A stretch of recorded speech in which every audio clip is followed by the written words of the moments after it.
keep the dollars from going out of the community. As you know, a human being needs blood, and that blood has to circulate in his body for it to live. The economy of the African American people have to circulate in their community for that community to live. And if that economy don't circulate, then that community dies. And that's why you see a deterioration effect in the African American community. Well, then, from what you're saying, then we're confronted with, as an ethnic group, we're confronted with a major problem that's not being addressed in general. You're saying, right? Okay, as an entrepreneur, if I might ask you, Brother Mujahid, yes. How do you find being an African American entrepreneur in a city where there's wealth? Like a city like Atlanta, there's plenty of wealth in this town, they tell us. Yes. How has being an entrepreneur, how has this wealth and this movement, how has it affected your business, would you say? Do you find that people spend money, I'm saying, with each other? Well, we look at it, coming from my perspective, the level, me being an entrepreneur, I'm an entrepreneur from the standpoint that I go around to beauty shops, selling merchandise to ladies in the beauty shops. I have a stand location, and the psychology that we use in trying to attract our people to buy from us, that we know that we basically have to go get our people to buy from us. We can't have a laid-back situation where we have to wait for our people to come to us and buy from us. We have an aggressive attitude of going to getting the money from our people. And then we have an attitude of showing them being courteous with them, being able to give them a good price and provide the proper services that they need for the items that we are selling them.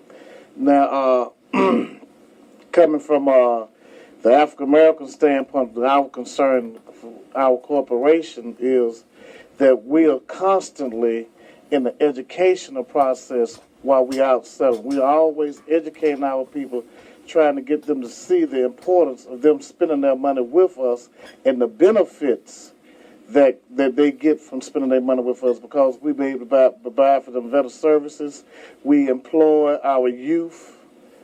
We put our youth, and then our youth get a chance to see a positive image of an African American being in business. Well, let me ask you, if I might, and since this is the approach, because I know, if I might just digress for a second too, because I know that you were on a radio program last night, I think it was Joe Walker's program, and I happened to be talking with another female entrepreneur who, just today as a matter of fact, who was making mention of the program that she heard last night. And one of the things that she was addressing to me was that she felt that the listeners and even the host on the onset didn't really quite understand what it was that you were trying to bring across to them in relationship to being concerned about the African American business and keeping money floating within our community. Why do you feel it's so difficult to get the African American community to see and to understand the values of spending with each other? Why do you think it's so difficult? Okay, number one, the first reason we have to understand, as African American people, we've been miseducated. It was a 310-year process of educating us to hate each other, 310-year process telling us not to buy from each other.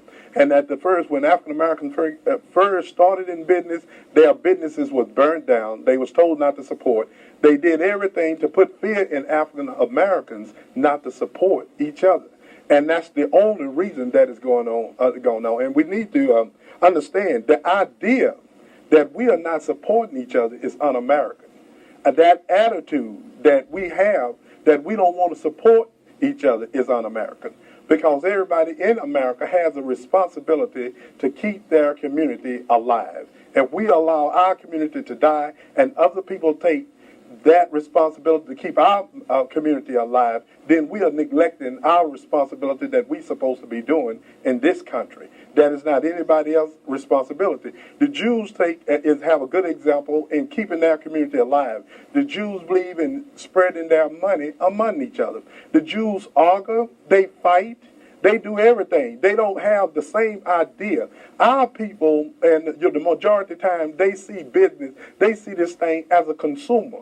our problem go way far than a consumer. You know, Jews see economics higher than consumers. I done saw Jews argue, they fight, but they still do business with each other. They don't say the prices are too high. They don't say I don't like this man, I'm not going to shop with him, because they understand the survival of that community depends on that money goes in a circle in that community, and that has nothing to do with the other thing. When we think of business, we think in our mind we have been made with a consumer mind. Well, the reason I don't do this is because the prices are too high. They don't treat you right. But see, we need to think about the ideas that we use. We fought to get in Caucasian businesses. They wasn't treating us right. They wanted us to go into the back. And we fought to get in there. And when we got in there, they didn't smile at us, but we shopped anyway. Because what African Americans were searching for was equality. And when they were searching, what they were searching for was equality. But they missed the point. They think now because we can go in the front of the business and spend money with these businesses, it's equality. They think if they're able to go to these fancy malls and give people millions of their dollars, that's equality. They have missed the point. They don't understand equality is people spending money with you and you spending money with them. The sharing of the dollar is equality. And that's what America is getting Japan to see. They're trying to tell Jamaica, look, your idea of what you think free enterprise is for, that's not our idea.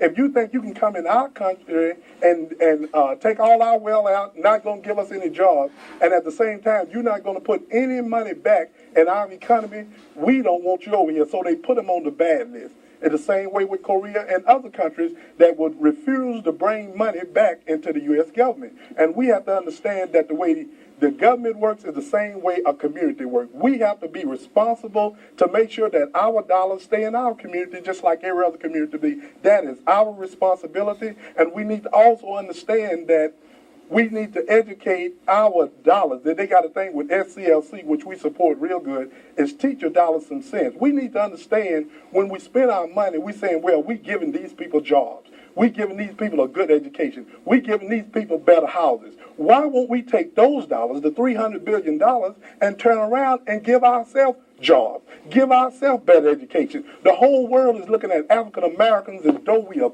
plumb crazy. Because the very idea we giving $300 billion away to other ethnic groups and then come back and beg for the crumbs from them.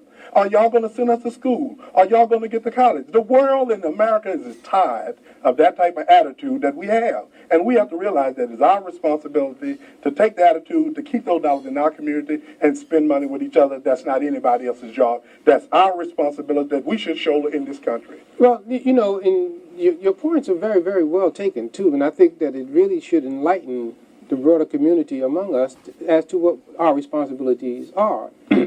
But when you look at the classes, because we've been lumped into classes as a race as well, and when you look at these different classes, the quote unquote the educated classes of African American people, whose motivation after education is basically to get within the system and to grow within the American system, the entrepreneurial spirit, basically from just my own personal observance, only comes from those who are the common people. You don't find the sophisticated, educated classes of our people become an entrepreneur. They go into the job market, and they rise in the job market. So when the average African American, say the educated classes of our people, who may look at the brother or the sister who has this entrepreneurial spirit, they can't relate to them. Right. You see, so they would rather spend their money to identify with the educated of the other ethnic groups.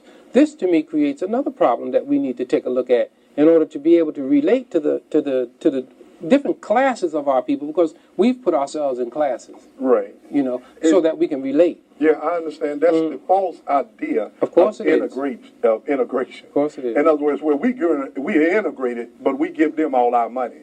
We are integrated, but they don't give us none of their money.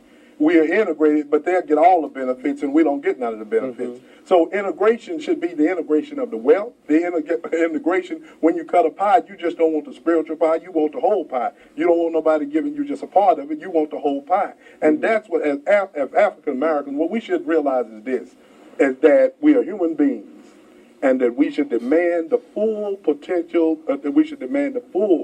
potential rights, whatever human beings demand, like other human beings is getting. If the Koreans come over here and they are moving and productive, and they come over here and want our dollar, we should demand the same rights from every community and get their dollars back. We shouldn't feel any less. See, why would we I think we've been put in a bag where we think that we are inferior. Yes. Because why would we accept inferior standards? Why would we accept, we give people millions of their dollars and they don't give us none of their dollars? They say it's, excuse me, they say, well, we just spend money everywhere. Now, African American people are the only one doing this. Because why, if everybody's spending money just blindly, why don't the African American people get everybody money?